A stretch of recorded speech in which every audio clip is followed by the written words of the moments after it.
So, music is used as a personal tool for managing emotions, especially among young people who have reported that they have turned to music during intense emotional moments.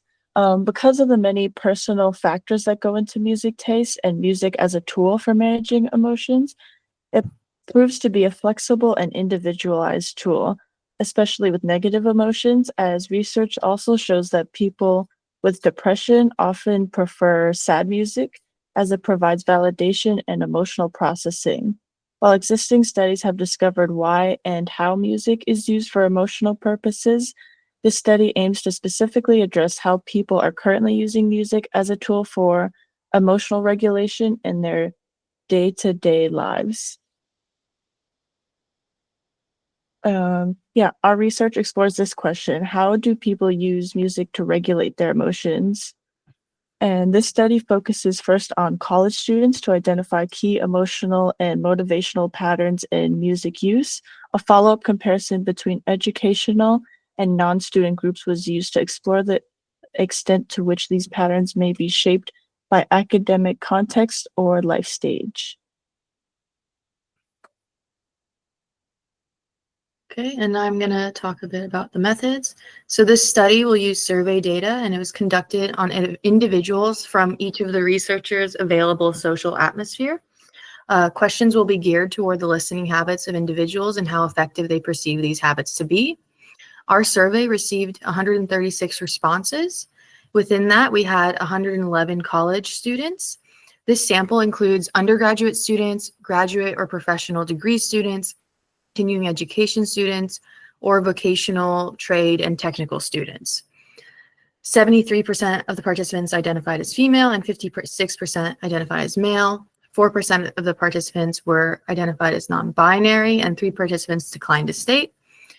A majority of the participants were within the age range of under 25, while 35 participants were within the age range of 26 to 35, and 17 were above the age of 36.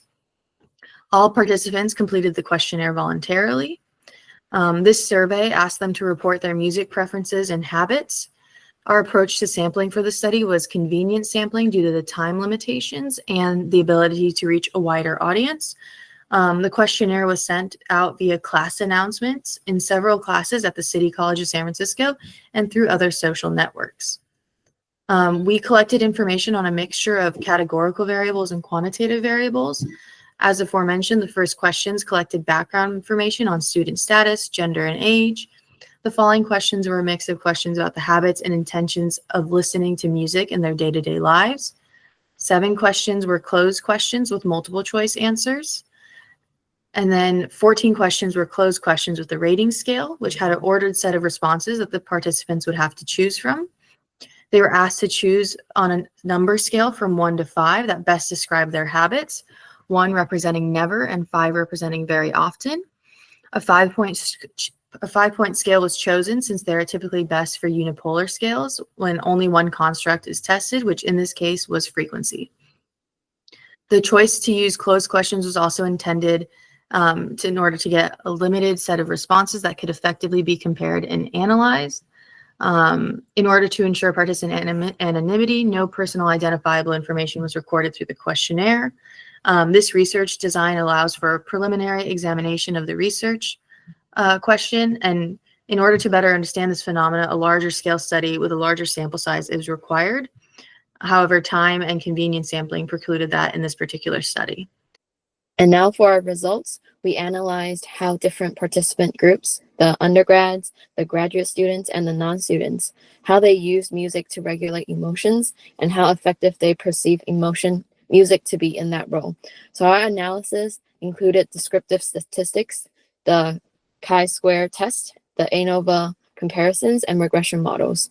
We analyzed our data with the assumption that our Likert scale was interval or continuous data. So shown here in figure 1, the stacked bar chart shows the number and percentages of students who reported using either a match or change strategy to regulate 4 emotional states, which were sad, anxious, happy, and angry. And the labels within each bar indicate both the raw count and the percentage. So for all students overall, The strategy used varied clearly by emotional context. For happy students, 94.6% used a match strategy with a p-value less than 0.001. And for sad students, 73.3% used a match strategy, the p-value of less than 0.001. And for anxious students, 15.2% used a match strategy, meaning most students preferred to change their emotional state with a p-value less than 0.001. And for angry students, 42.1% used a match strategy, which is not significantly different from chance. So these patterns suggest that students are more likely to use music to amplify or maintain positive emotions, such as happiness, and to mirror or explore sadness, while preferring to shift away from anxiety. And for our next slide, so figure 2 here shows the average frequency and effectiveness of music use among college students.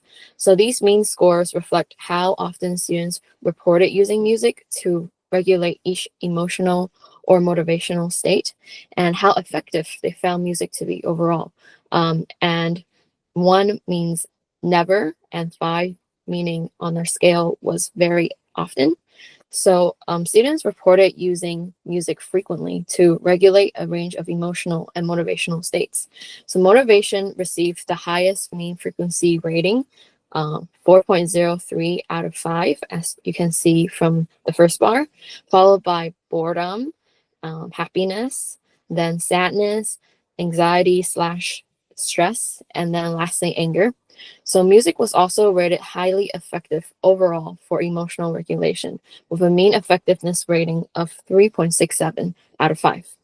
So a linear regression predicting perceived effectiveness of music from frequency of use across all 6 domains found that only motivation regulation significantly predicted perceived effectiveness with a p-value of less than 0.01.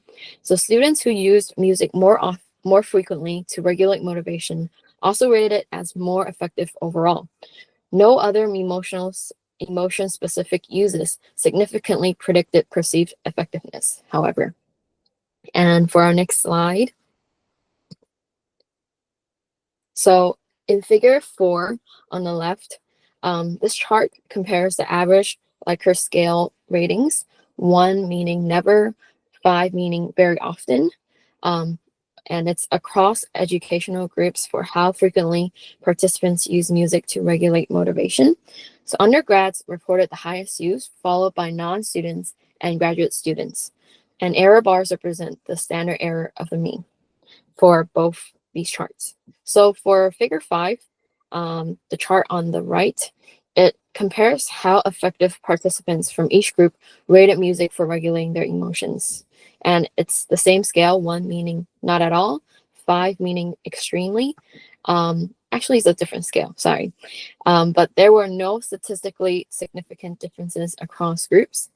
And then we also ran a series of chi-square tests, which assessed whether participants were more likely to use music to match or change their emotional state, depending on which group they belonged in, which emotion they were experiencing. And these tests were conducted separately for sadness, anxiety, happiness, and anger.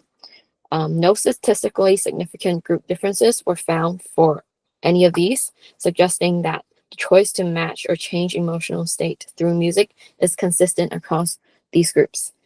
And in addition, we also used one-way ANOVAs to compare the average scores on Likert scale questions regarding how often participants used music to regulate various emotional or motivational states and how effective they found it to be overall. So motivation was the only domain with a significant difference, and undergrads reported significantly more frequent use of music to regulate motivation than grad or non-students. So anger showed a near significant trend of a p-value around 0.053, with undergrads tending to report more frequent use of music to regulate anger. So no significant differences were found for effectiveness, anxiety or stress, sadness, happiness, or boredom. And then The last data analysis tool we used was linear regression, which was conducted to determine whether group membership or the frequency of using music for specific emotional goals predicted overall perceived effectiveness in emotional regulation. So the frequency of using music to regulate motivation was the only significant predictor. And the group membership and all other regulation domains, such as sadness, anxiety, boredom, did not significantly predict perceived effectiveness. So logistic regression models were used to assess whether the participant groups predicted the likelihood of using a match versus change strategy for 4 emotional states, which were sadness, anxiety, happiness, and anger, and no group from graduate or non-students significantly predicted strategy choice for any of these emotions analyzed. Summary of the research. Overall, participants across all groups reported similar usage patterns for music and emotional contexts. The only consistent group-level difference emerged in the regulation of motivation, where undergraduates reported significantly higher use. Other domains of emotional regulation and perceived effectiveness appear to be consistent across educational status. The student-only findings reinforce the idea that college students use music as a versatile tool to regulate their emotional and motivational states. The consistent use of match strategies for happiness and sadness may reflect students' desire to either extend positive experiences or engage with complex emotional states like sadness through music. In contrast, the strong preference for change strategies in response to anxiety suggests that music is often used as an escape or mood-lifting intervention in moments of stress. Among students, the high frequency of motivation-related music use, paired with its predictive power for overall perceived effectiveness, highlights a unique role music may play in supporting students' academic and goal-directed behavior. This aligns with earlier results showing undergraduates, in particular, used music more often for motivational regulation. Theoretical implications. Practical implications. These findings suggest that music serves as a broadly accessible tool for emotional regulation across populations, with relatively few group-based differences. The consistent use of both match and change strategies among undergraduates, graduates, and non-students highlights the generalizability of music's emotional utility. The significant difference in motivation regulation points to a unique role that music may play in academic or developmental contexts, particularly among undergraduates who may rely on it to manage energy, focus, or task initiation. This could reflect differences in daily structure, academic demands, or lifestyle habits compared to other groups. Interestingly, even though many participants reported frequent use of music to regulate emotions like sadness or anxiety, these behaviors did not differ significantly by group, nor did they meaningfully predict perceived effectiveness. This may suggest that while emotional experiences and coping mechanisms involving music are common, their perceived success is driven more by individual habits or personal beliefs than by demographics. The near significant result for anger regulation warrants cautious attention. It's possible that music plays a more variable role in how different groups respond to anger, and future studies with larger samples could clarify this potential trend. In sum, these results support the idea that music is a universally regulatory resource with unique applications depending on the context.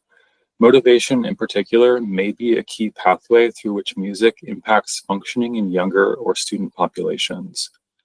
Future work should explore whether intervention-based uses of music for self-regulation could be tailored to meet the needs of specific subgroups, such as students balancing academic and emotional demands. Limitations. Most of the questions are subjective. People may not want to reveal the kind of music they listen to for fear of being judged. People may not want to admit that they are in a sad mood or listening to sad music. One potential way to get more objective data is by asking each student to pull out their phone and verify some of the data from the music app. As aforementioned, a large sample size of individuals to get a more generalizable result would be a suggestion for future research. Further examination of the psychological reasoning behind the phenomenon of people matching the mood of sadness with sad music at such a high rate, rather than attempting to change their mood. Conclusion. This study reinforces the idea that music is a flexible and widely used tool for managing emotional states, regardless of educational status. While individuals across all groups reported similar use patterns for most emotions, undergraduates stood out in their frequent use of music to regulate motivation. This finding highlights a potential area where music may serve not only emotional but also performance-related functions for students.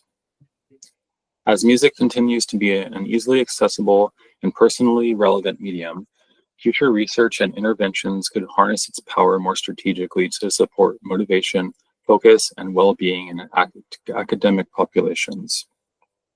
Among college students, music is a widely used and highly valued tool for emotional and motivational regulation. Strategy use differs depending on the emotional context. Students prefer to match emotions like happiness and sadness, but seek to change emotions like anxiety.